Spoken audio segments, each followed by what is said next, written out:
everyone. If you haven't guessed already, you know what I am excited to talk to you guys about today, and it is for the Batman set photos. Now, they have begun filming their movie again in the midst of the coronavirus. I know they had to shut down production, one because of COVID, but the other was because somebody ended up testing positive for COVID-19, and that was the star of the movie, Robert Pattinson. But it's looking like he's much better now, and since they have started up again in Liverpool, which I just found out has a spike in COVID-19 cases, and you know, I hope that there's not going to be any more delays with this, but it is still nice to see, you know, everybody returning once again on set. And what better place than to do it in front of St. George's Hall, where they shot the funeral scene, which you saw featured in the trailer at DC Fandom. The set photos are featuring a whole slew of cast members and characters, which include obviously Bruce Wayne, Selina Kyle, Oswald Cobblepot, and many more are in attendance, and I'm going to be talking to you guys about each character that I've spotted. First off, I'm going to talk to you guys about Robert Pattinson.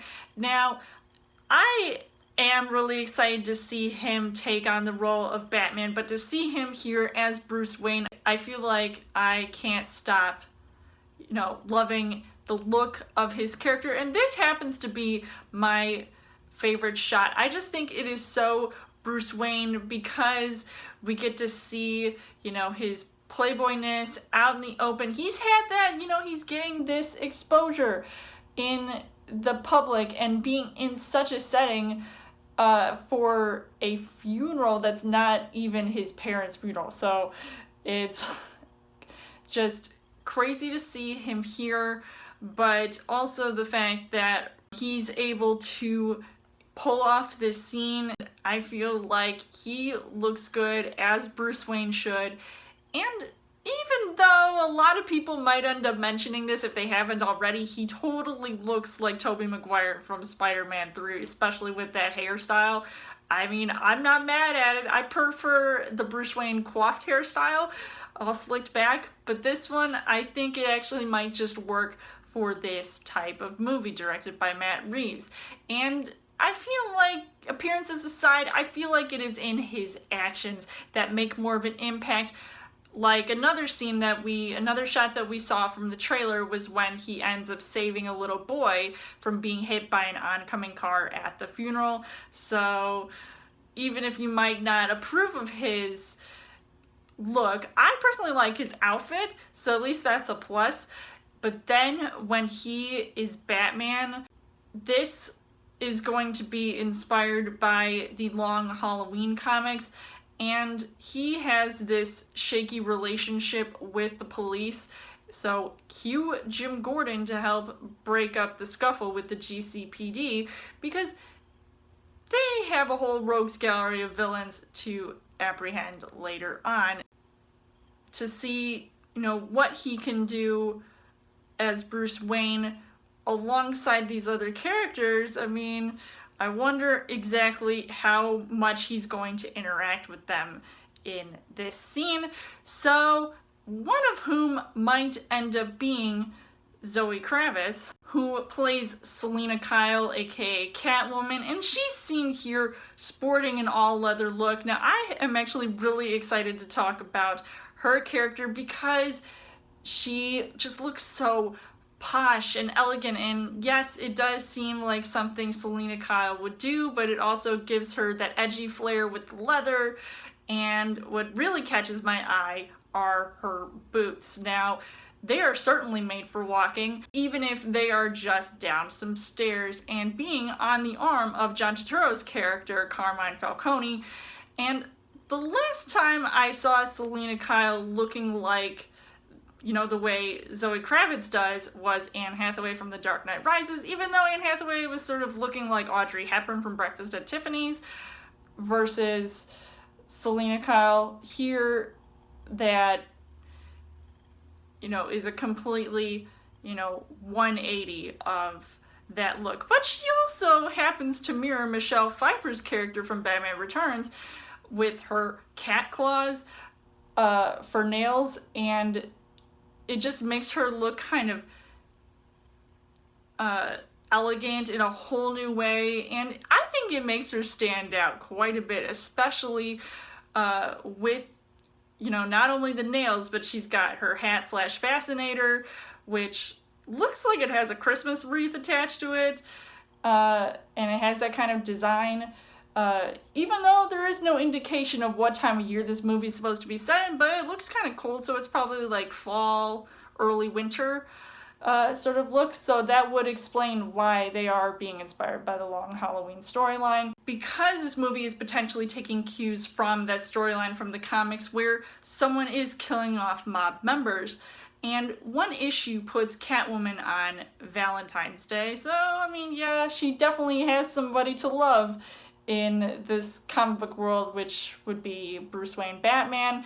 Now, her look in that comic, she had longer hair, whereas the actress Zoe Kravitz, she kind of has this short hair, but then in this set photo, she's got long hair yet again, but it doesn't look like a natural hair would be, so, and it doesn't even look like the right color choice. Like, for me, I would have never pictured that color, but I feel like if that wasn't her real hair and she did have short hair, I suspect that shot of the trailer when she's wearing the cat cowl, if you will, she's definitely got short hair underneath, because I would not even imagine just like stuffing all that long hair in just like a big huge like cowl. It'd be crazy.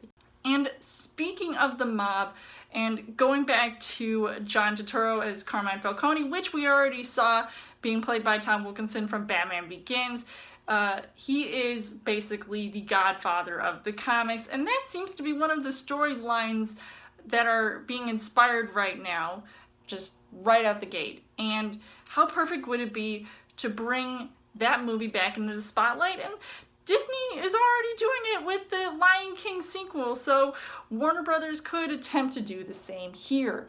And the Falcone crime organization is very powerful in Gotham, and that could be why the streets aren't safe and the atmosphere looks so bleak, but also for bringing out the many criminals that Batman will encounter, which we also saw in the trailers. Just a whole bunch of crazy people running amok. And in the comics, when Falcone and Batman almost spar with each other, Catwoman comes into the picture, and Batman wonders why she even shows up at all. And judging by those claw marks on the side of Falcone's face, I think it's safe to say he and Catwoman are not on good terms at all. So yet, whether he knows Selina Kyle's alter ego is Catwoman, she's going to stick by him to keep him in check, or doing her part for PR exposure, because she does have some familial relationship with Falcone.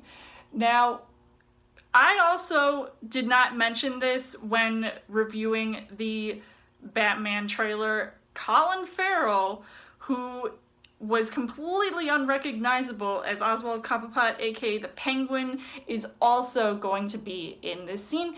And I did not even recognize him from the trailer, but I knew he was going to be cast in the movie. So even though he doesn't look like the over-the-top character that Danny DeVito played in Batman Returns, he's another one that blends in with the rest of the cast. I mean, his outfit, kind of looks like, the average Joe, but I love that he's toting the umbrella around, which everybody sort of seems to be doing, because it kind of looks rainy that day, but, that is kind of expected. I feel like that's the aesthetic during funeral scenes, where it's raining and everybody's wearing black, and I just think he looks really cool here. I cannot believe the makeup job and the department just really did a good job. I would love to see an Oscar nomination, if not a win, for the makeup for the Penguin. Now, last but not least, and this is somebody who's not actually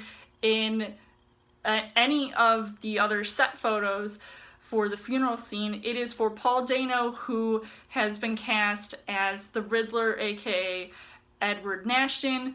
And even though in this shot it doesn't seem like there's not much going for it, and it kind of seems like an out of character moment, you know, especially when he's looking all casual and he's distracting himself with the magazine and smoking. I mean, who knows? He could really, you know, be sort of covert up instead of how he was like as the Riddler in the trailer, being all brutal and, you know, taking someone hostage and doing all of that business.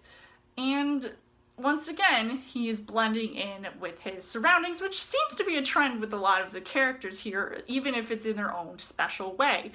And even though he's not pictured with any of the other characters, I mean, this could be one of the moments that he's plotting the Riddler's next move and where he's planning to unravel the truth about Batman's true identity as being Bruce Wayne. So, I mean, it just looks all so cool and exciting, and I really can't wait to see how this scene is going to turn out. And it's just unfortunate that the Batman has gotten pushed back now to 2022 instead of coming out next year.